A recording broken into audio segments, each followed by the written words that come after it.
Welcome back to Book Break. This week, as you may know, is Mental Health Awareness Week, and the theme for this year is stress. To help with this theme, I've got a fantastic book to talk to you about called A Beginner's Guide to Being Mental by Natasha Devon. This one is a literal A to Z from anxiety to 0 F's given. The reason I wrote this book is because people still don't really understand a lot of the terminology and the illnesses and the conditions and what they are.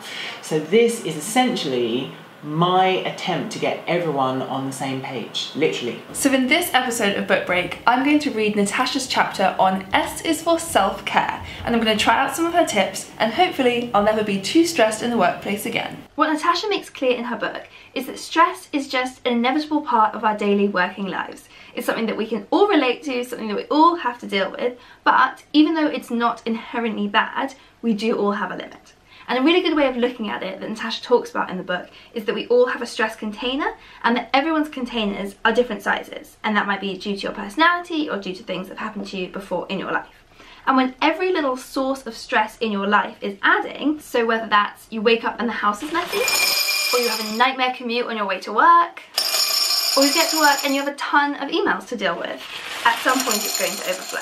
So some people can handle loads and loads of stress before their container is full, and some people might have a slightly smaller one that fills up a bit faster, but either way, everyone does have their limit. And once our stress container is full, it's then really hard for us to see clearly, it's really hard for us to do our work, we just feel stressed and anxious, we might be in fight or flight mode. So what we need is a tap on the containers so that we can release some of that stress and stop it from ever overflowing.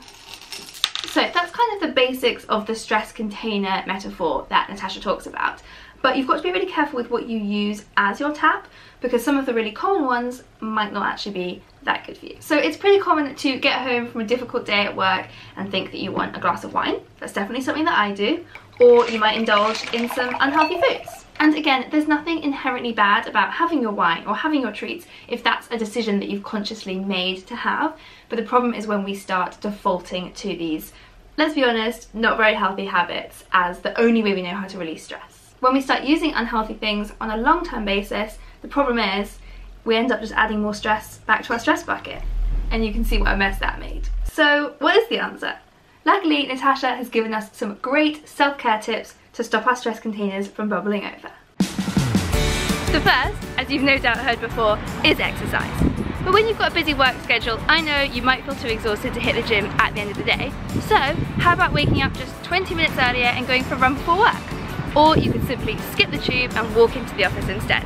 And instead of eating your lunch at your desk, as we're all guilty of doing, take some time away from your screen, get some fresh air and go for a stroll. Or you could even look for a local lunchtime yoga class. And on those days when you really are just too busy to get away, there are some exercises you can do at your desk. Another great way of releasing stress is to channel your creativity.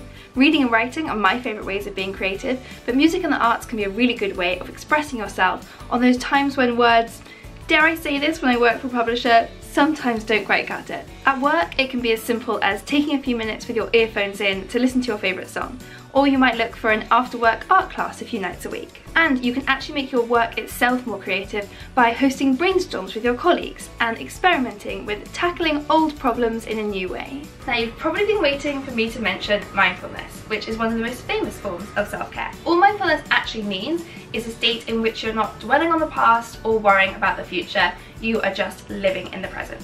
And luckily, mindfulness is really easy and productive to achieve in the workplace. Take a few minutes during the day, especially if you feel your stress levels rising, to take stock of your surroundings.